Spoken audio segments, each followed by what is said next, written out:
बिस्मिल्लाहिर्रहमानिर्रहीम। अस्सलाम वालेकुम। आप यूट्यूब चैनल देख रहे हैं। मेरा नाम हसन निसार है। नाज़रीन, एक वीडियो वायरल हुई थी कुछ दिन पहले। एक बस के अंदर से एक कानून नाफिज करने वाले अदारों में से एक इदारा है जिसका अदील नामी एक हेड कांस्टेबल था, जो एक ख़ातून को हरास करते हुए उस वो देखा जा सकता है उस वीडियो में। और उसके साथ वो नाज़िबा हरकतें करता हुआ जो है वो रंगे हाथों पकड़ा गया था। और कुछ जो बस के अंदर लोग बैठे हुए थे वो ये बातें भी कर रहे हैं कि ये अब वीडियो बन रही है। तो कुछ लोग ये कह रहे हैं, उसमें सुना जा रहा है कि वो लोग कानून को हाथ हाथ में लेने की बात कर रहे थे कि हम खुद जो है ना इसको ज़रा दो हाथ कर लेते हैं और इसको फेंटा लगाते हैं।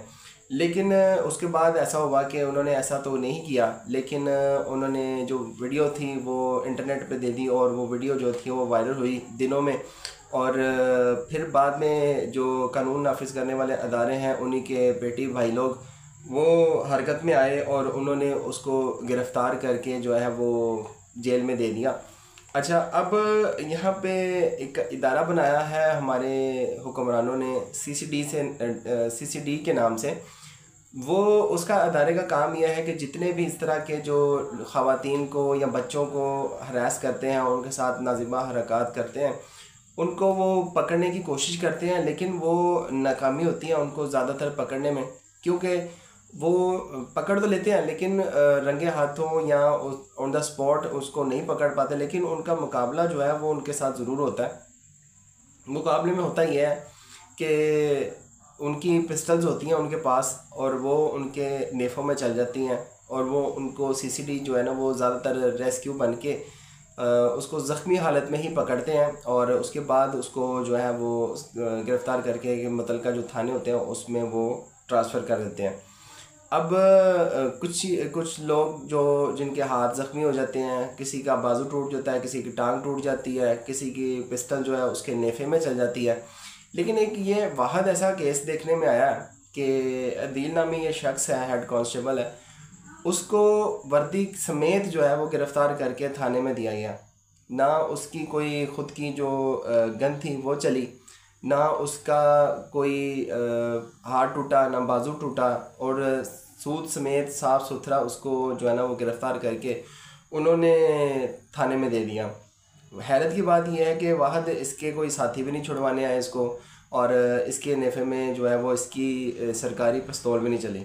तो ये दोहरा मेयार इस टाइम जो नज़र आ रहा है वो साफ़ है।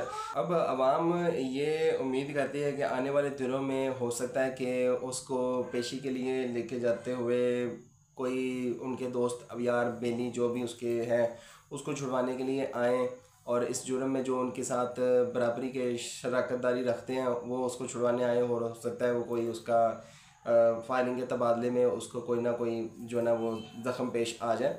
तो खैर आवाम जो है ना इसकी इंतज़ार करिए कि कब इस तरह का कोई वाक़या पेश आता है। खैर इससे आगे की ख़बर, नाज़रीन, सुहेल अफरीदी इस टाइम एक्टिव हो चुके हैं क्योंकि उसके लीडर ने उसको फुल पिच पे खेलने के लिए और ये कहा है कि ये मेरा ओपनिंग बैट्समैन है, तो जैसे चाहे वो खेले, अपनी काबीना जैसे तश्कील देना चाहे वो दे। और उसने अब जो बड़े बड़े काम हैं वो करने शुरू कर दिए हैं और अपने लीडर की बात मानते हुए उन्होंने ये कहा है कि सूबे में 3 MPO, ये हुकूमत ने ये बड़ा निकाला था कानून 3 MPO के तहत कि जब जिसको चाहे वो गिरफ़्तार करके 3 महीनों के लिए, 6 महीनों के लिए जो है ना वो अपने पास रख लेते थे और कोई कानूनी कार्रवाई नहीं चलती थी, उसके ऊपर अदालत में पेश नहीं किया जाता था। अब सुहेल अफरीदी ने इसके ऊपर स्टैंड लेते हुए और ये फ़ैसला सुनाते हुए ये कहा है कि सूबे में 3 MPO के तहत किसी भी सियासी शख्स को गिरफ़्तार नहीं किया जाएगा। सुहेल अफरीदी। तो अब ये है कि देखा जाएगा कि अगर कोई सियासी कारकुन यहाँ से गिरफ़्तार होकर, जैसे सनम जावेद खैबर पख्तूनख्वा से गिरफ़्तार होकर पंजाब लाई गई और उसको जेल में धकेला गया, अब कितना ये साबित कदम रहते हैं सुहेल अफरीदी अपने इस फ़ैसले पर और कितनी स्टेट जो है वो इनकी बात मानती है, ये आने वाले वक्त में जो है वो पता चलेगा।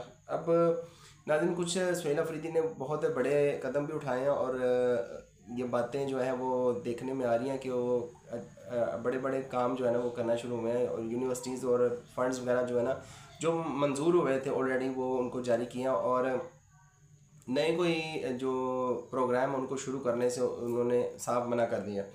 अब ब्रेकिंग न्यूज़ ये है, जो सहाफ़त का चैम्पियन था शहीद अरशद शरीफ, वो उसको जो है वो ट्रिब्यूट दिया है सुहेल आफरीदी ने, और वो ये कह रहे हैं कि शहीद अरशद शरीफ के नाम से university of investigative and modern journalism के क़याम का ऐलान करता हूँ, सुहेल आफरीदी।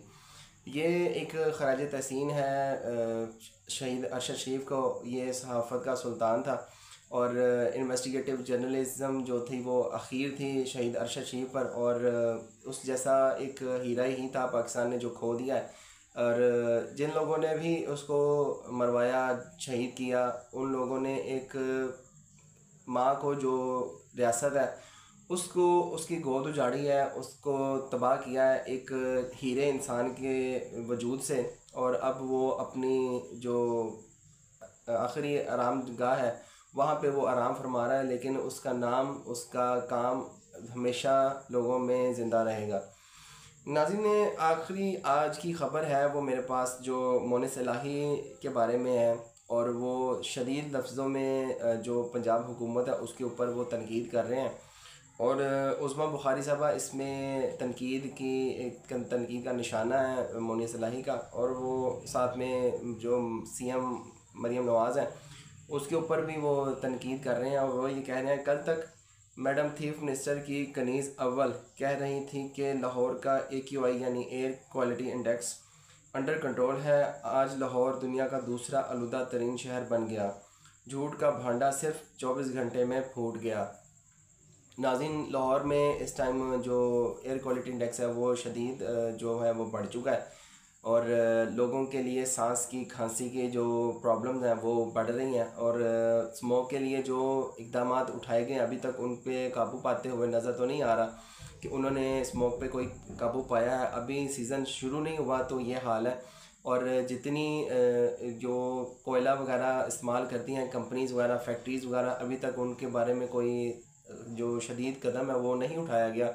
और अभी तक वैसे ही वो फैक्ट्रीज़ जो हैं वो काम कर रही हैं, और अभी तक सिर्फ वादे कस्में ही दी गई हैं कि हम बहुत कुछ कर देंगे, लेकिन अभी तक कुछ नहीं हुआ। और आने वाले वक्त में जब ये हालत सवेर हो जाएगी तो फिर आवाम और ज़्यादा जो है वो बीमारियों का शिकार होगी।